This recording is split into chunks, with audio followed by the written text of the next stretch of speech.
And now we want to know how the sustainability in solar energy industry can improve our future with Cartech Solar VP for Sustainability, Mrs. Kari Mercedes Frema.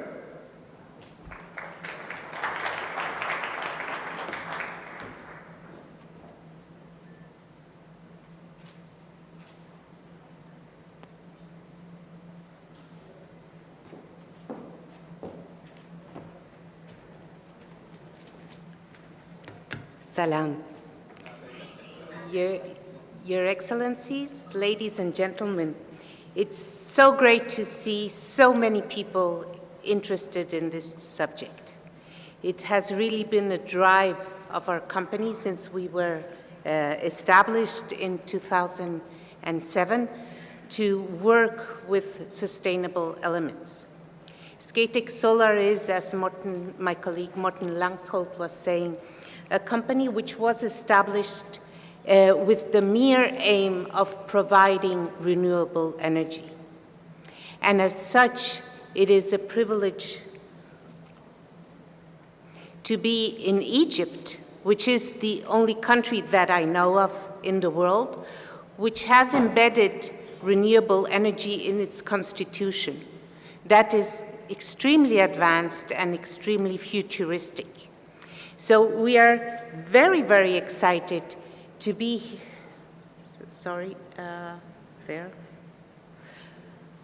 We are very, very excited to be part of the venture that was established in Benban in Upper Egypt with our partners Nile Capital, Sun Infinite, Philadelphia Solar, TPK, Islamic Corporation for the Development of the Private Sector.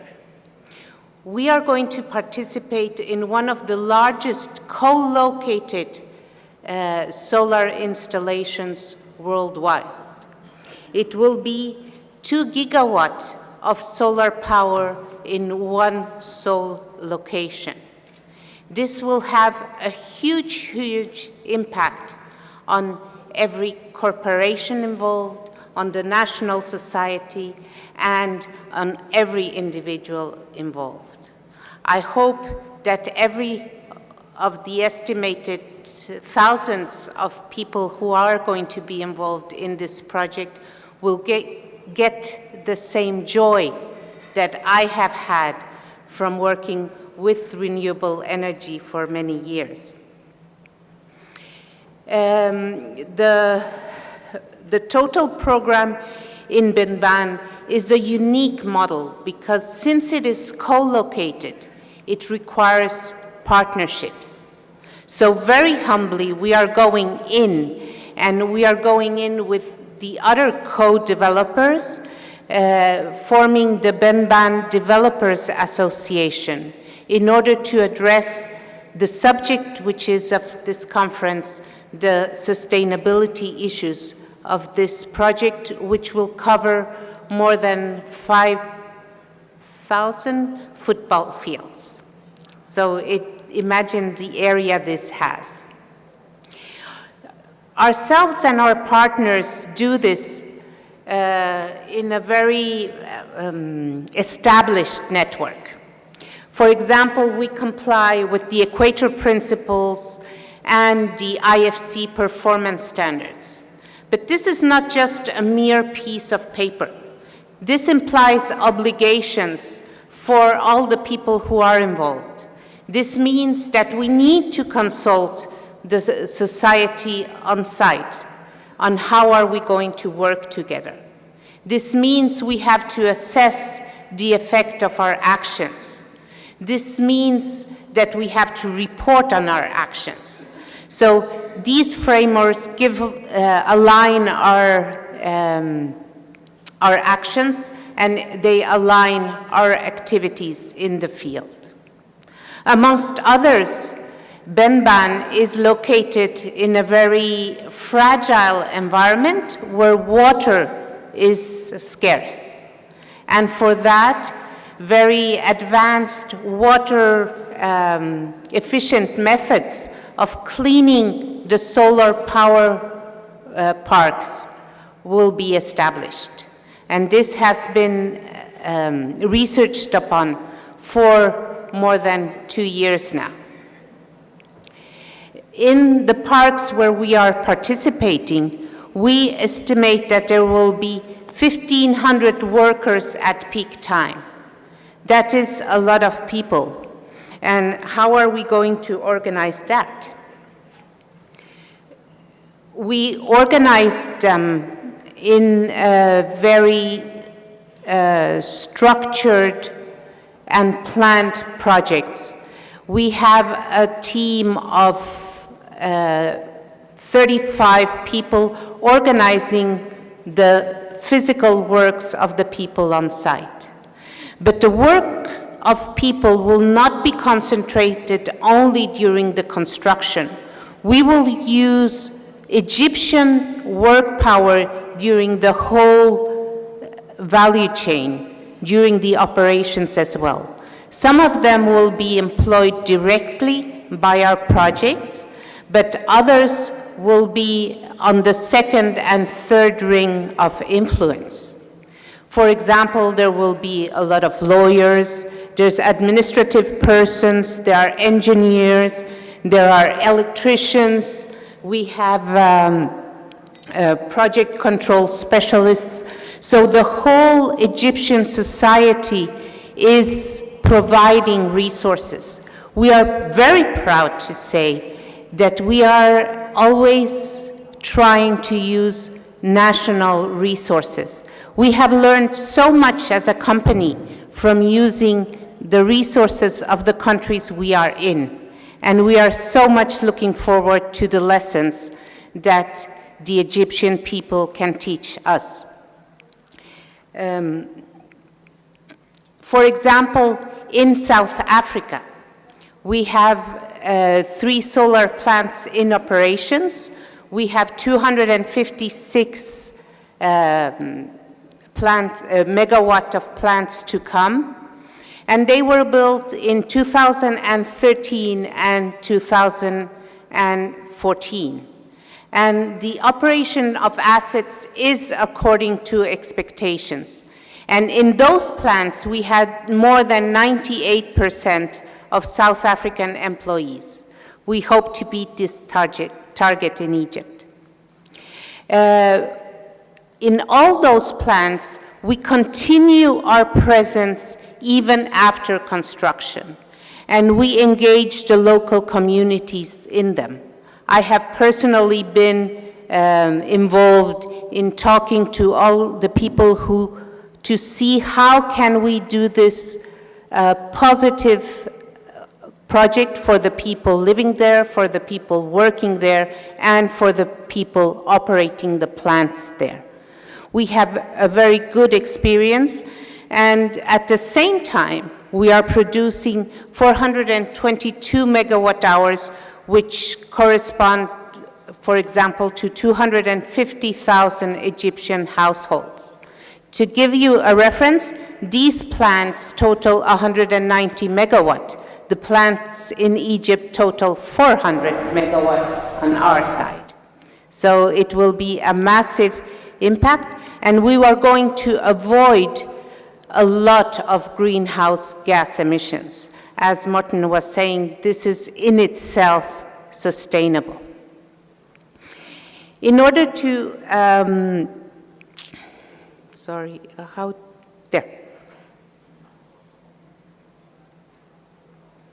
In order to organize our sustainability framework, we have found the UN sustainability goals to be very, very attractive. It's an attractive framework that puts very good names on things and makes things tangible. And it helps us communicate with our surroundings, with our stakeholders, with the beneficiaries, and inside our company. At a company level, we have chosen some favorites in these. There are 17 goals, and we can impossibly work with all of them. We want to create expertise around some of the goals So we have chosen some of the goals. And as we understand, a lot of the companies around are working in the same type of thinking. The goals are a way of prioritizing what CSR work you are going to do, so you can have more impact on the society around.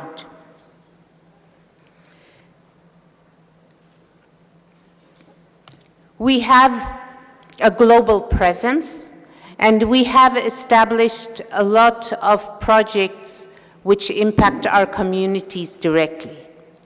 I have been given 20 minutes here, so I can impossibly go on and address all the projects we have done during these years. However, I would like the public to help me in making my time efficient. So in this slide, I have 3 stories about sustainability.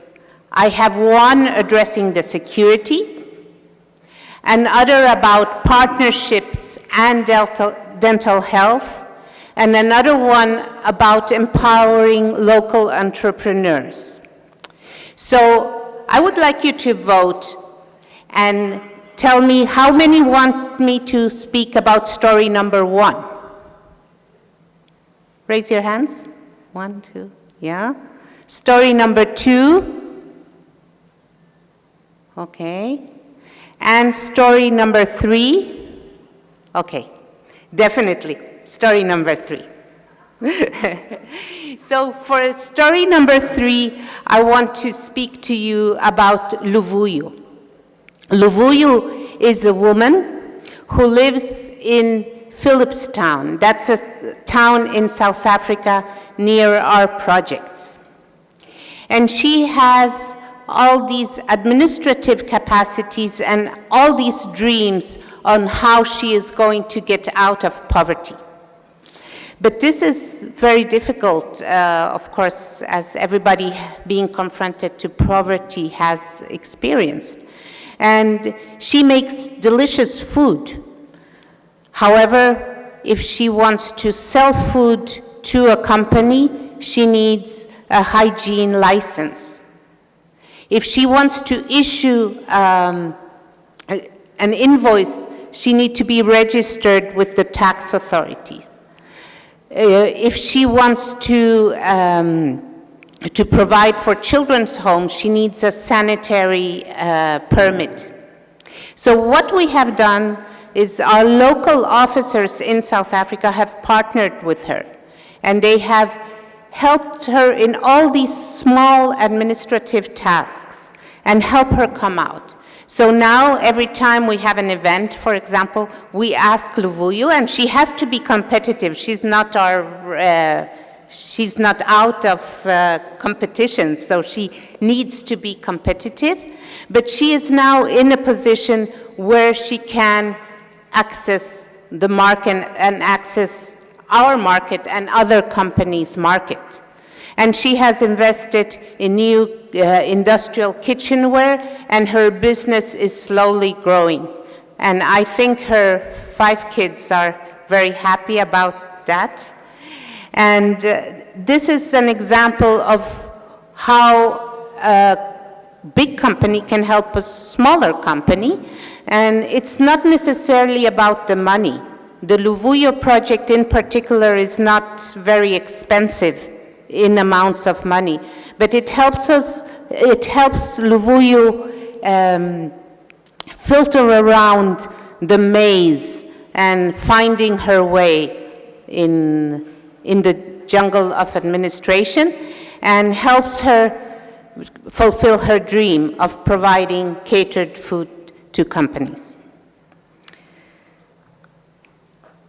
On the next slide, I have 3 other stories.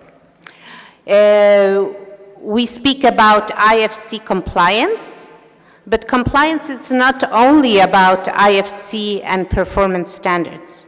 So maybe you want me to tell the story about Rwanda, where we keep compliance from IFC to Umuganda. Or do you want me to tell you about how health, safety, and environment work influences every day? Or do you want me to tell the story about Vincent, our community liaison officer in Hanover in South Africa? Number 4, keeping compliance. Who wants to hear about that? 1. HSC, active every day. Okay.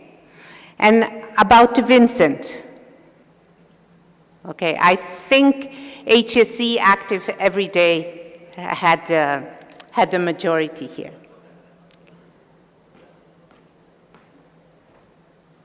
Regarding HSC active every day, this has been a great learning curve for us as well as for our partners. There are so many things to control in the everyday life. As we said, 1,500 people will be on site. And we are very proud. We have one project where we have 1.2 million hours worked without long-time injuries, and that's a big feat. But for that, we need to give all the training, all the time to all the people. And we need to follow procedures, etc. But I don't think that's the important part of that story.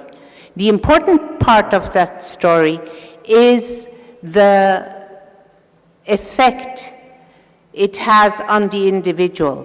When a person comes to site with her or his uniform and their hard hat and their hard shoes, and they feel so proud to be taken care of and to work for the company. In the Benban case in particular, this challenge will be multiplied because there are 40 projects on site on which we participate in 6 of them. And it is wonderful to see how all the developers have come together in the Benban Association, and with the very wise advisory and counseling of NREA and EETC, we have come to get a common platform regarding health and safety issues, and there is going to be a common ground. So all the developers in Benban will follow the same rules and will have the same effects, etc. So it will be a model for the world on how to work on health and safety compliance every day, not only inside your company, but with other companies in order to keep the standard high. Because our target is that no Egyptian employees will have any accident or any problem regarding their work. They will be proud and come out of there every day proudly. Am I out of time? This is the last choice you have to make. A reforestation program or education, how we think about closing the loop, or about South Africa 5 years down the road after having finished. So reforestation? No? Education, closing the loop? Wow. And South Africa 5 years on. Okay. So as for this one, actually, it's so important, I have a slide. So for education, as you might have noticed some slides ago, education is one of the fields of priority that we have in our company. And we are very humble about that, because education might be a 3-syllable word, but it's a whole science. It's a whole engine of development in the world. So we don't want to address it lightly, and we want to concentrate expertise on it. So we have education programs all across the globe in order to learn more ourselves and be able to apply, for example, some lessons we might learn in Egypt to Honduras, or the other way around. Between our plants, we want to learn and we want to grow the expertise on a particular subject. And when we speak about education, we don't speak only about giving money. We want to get deeply involved in it, and we want to get involved in a person's life cycle. So we address programs on of education, everything from early childhood development. For example, the first picture you see here is from child development in Cape Town, in Kelicha, where children up to 5 years go. We address educational programs, and we try to involve our plants with primary school children. So they come to visit our plants, they help us with reforestation projects, we try to assist the teachers, but of course we never intrude and take the state's role in education. We are a supporter and a partner of the state and the authorities who have to give this education. So we try in novel ways to support the educational authorities. For example, with reforestation programs, we have English teaching programs in Jordan, we have music bands in South Africa, we have sports events, for example, in Honduras. But also, we address the education at a high school level, at the baccalaureate level. I don't know what you call it here in Egypt, but the people, pre-university people. We also address programs where we are financing their individual assessment and trying to help every individual in finding their role in life, be it vocational or university. And we also support education at a higher level with big collaboration with higher education institutions, such as the University of Stellenbosch, for example. The last picture you see here is a group of students from the University of Stellenbosch visiting our Kalpelt plant in South Africa. So, sustainability and CSR are such interesting concepts because you can never do this alone. All the projects I have told you about involved other parties. It is not something a company can do alone. And it will have an effect at the national level, it will have an effect at the local level, and it will have an effect at the individual level. So we have to do things right. And it's difficult because it's almost like measuring an electron. The moment you measure it, you change its state. So that's also with social issues. The moment you measure it, you change its state. So we cannot do that without partnerships. And in Egypt, we are really, really looking forward to a historic moment in the solar industry where so many developers get together and really work to address common issues, common challenges, and common impacts. So, BenBan is one of the world's largest programs, and we are extremely humble, a little bit terrified, but we're looking forward to have this beautiful challenge. And it will have a massive, hopefully positive impact on the environment and the biosphere, on the national economy, on the local society, and the individual. And it's with the collaboration of everyone that we will make it. Shukran.